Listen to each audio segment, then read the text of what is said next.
అమరవీరుల బలిదానాలతో తెలంగాణ రాష్ట్రాన్ని సాధించుకున్నామని తెలంగాణ జనసమితి జిల్లా అధ్యక్షుడు పన్నాల గోపాల్రెడ్డి అన్నారు. ప్రత్యామ్నాయ రాజకీయాల కోసం ప్రొఫెసర్ కోదండరాం తెలంగాణ జనసమితి పార్టీని ఏర్పాటు చేశారని తెలిపారు.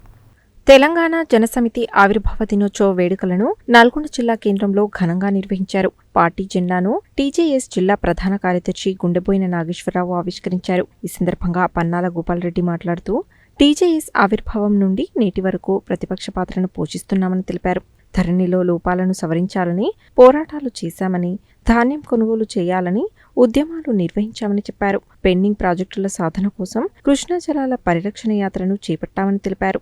గత బీఆర్ఎస్ ప్రభుత్వం అందరినీ అణచివేస్తున్న క్రమంలో ఆ పార్టీని ఓడించడానికి కాంగ్రెస్ పార్టీతో పొత్తు పెట్టుకుని ఎన్నికల్లో పోటీ చేసి బీఆర్ఎస్ ప్రభుత్వాన్ని గద్దెదించామని అన్నారు. రాష్ట్రంలో అధికారంలోకి వచ్చిన కాంగ్రెస్ ప్రభుత్వం సైతం తన విధానాలను సమీక్షించుకోవాల్సిన అవసరం ఉందని, ఇచ్చిన 6 గ్యారెంటీలను అమలు చేయాలని అన్నారు. ఈ కార్యక్రమంలో టీజేఎస్ జిల్లా ఉపాధ్యక్షుడు లావూరి క్రాంతికుమార్, తోట నరసింహాచారి, కిరణ్ కుమార్, వంగాల వెంకటరెడ్డి, కట్ల జగన్నాథం, పాల నవీన్ తదితరులు పాల్గొన్నారు.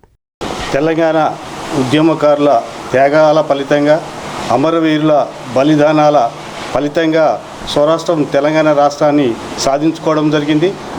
ఆనాడు ఉన్నటువంటి ఉద్యమ స్ఫూర్తితోటి టీఆర్ఎస్ ప్రభుత్వాన్ని ఉద్యమ సంఘం అని చెప్పి, పార్టీ అని చెప్పి ఆనాడు అందరం కలిసి టీఆర్ఎస్ పార్టీని గెలిపించుకోవడం జరిగింది.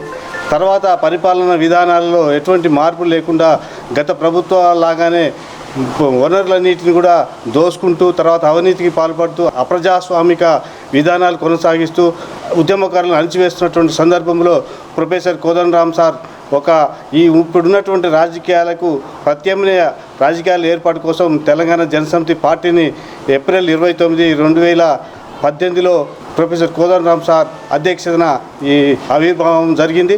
ఆవిర్భావం జరిగినప్పటి నుంచి కూడా ఇప్పటి వరకు కూడా ప్రతిపక్ష పాత్రను పోషిస్తున్నాం. గత ప్రభుత్వ కాలంలో ఈ ప్రతిపక్ష పాత్ర అనేది ఎక్కడ లేకుండే, అది తెలంగాణ జనసమితినే ఆ పాత్ర పోషించింది.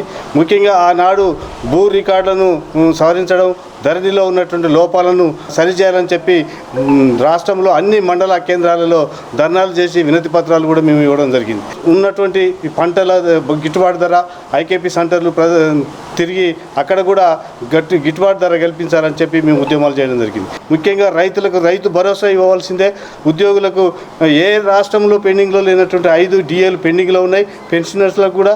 కాబట్టి వాళ్ళకు రావాల్సినటువంటి 5 డిఏలను కూడా ఎమ్మటే ప్రభుత్వం చెల్లించాలి. ఈ సమస్యలన్నింటినీ పరిష్కరించాలని ఆ సందర్భంగానే మేము తెలంగాణ జనసమితి ఏర్పడి 7 సంవత్సరాలు పూర్తయి 8వ సంవత్సరం అవుతుంది.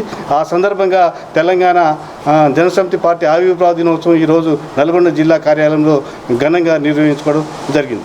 తెలంగాణ జనసమితి 7వ ఆవిర్భావ దినం సందర్భంగా ప్రొఫెసర్ జయశంకర్ సార్కి పటానికి పూలదండలేసి నివాళులు అర్పించడం జరిగింది.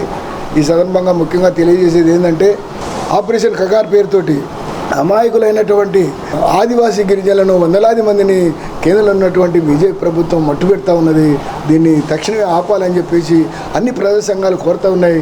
మా పార్టీ తరపు నుంచి కూడా మన కోదండరాం సార్ కూడా విజ్ఞప్తి చేస్తూ ఉన్నారు. ముఖ్యంగా వాళ్ళు శాంతి చర్చలకు వాళ్ళు వస్తూ ఉన్నా కూడా ఈ కేంద్ర ప్రభుత్వం మొండిగా ఏ రకంగానైనా మొత్తం ఆదివాసీలను చంపేసి ఈ అడవి ప్రాంతాన్ని ఎండోర్ చేసుకొని పెట్టుబడిదారు వర్గానికి అప్పచెప్పాలనే ఒక దృఢమైనటువంటి పాశవికమైనటువంటి సంకల్పంతో ప్రవర్తిస్తూ ఉన్నది.